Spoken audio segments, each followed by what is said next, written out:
আহমেদ আল কাশেম। নতুন আশার আলো নিয়ে তুরস্ক থেকে দেশে ফেরা ৭,৬০০ সিরীয় শরণার্থীর একজন। আলেপ্পোয় ফিরেই আহমেদ যখন তার বোনকে জড়িয়ে ধরলেন, তাদের দুজনের চোখ বেয়ে ঝরছিল আনন্দ অশ্রু। তবে দীর্ঘ এক দশকের বেশি সময় পরে তাদের এই পুনর্মিলনের আনন্দ ম্লান হয়ে যায় সিরিয়ার বর্তমান কঠিন বাস্তবতায়।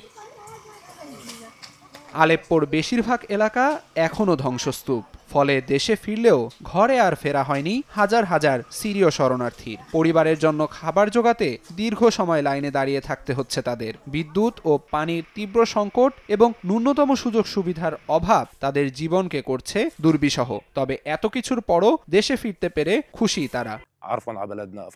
তুরস্কে আমাদের সব ছিল, পানি, বিদ্যুৎ, ইন্টারনেট, কিন্তু এখানে কিছুই নেই। তবুও এটি আমার দেশ, আমাকে মানিয়ে নিতে হবে। দেশে ফিরতে পেরেই আমি খুশি।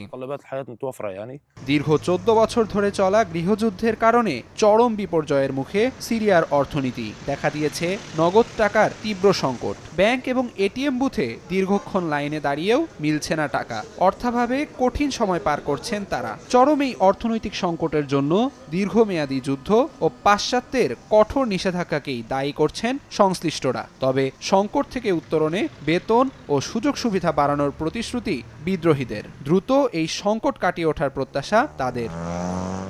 আমিরুল ইসলাম আলিফ, সময় সংবাদ।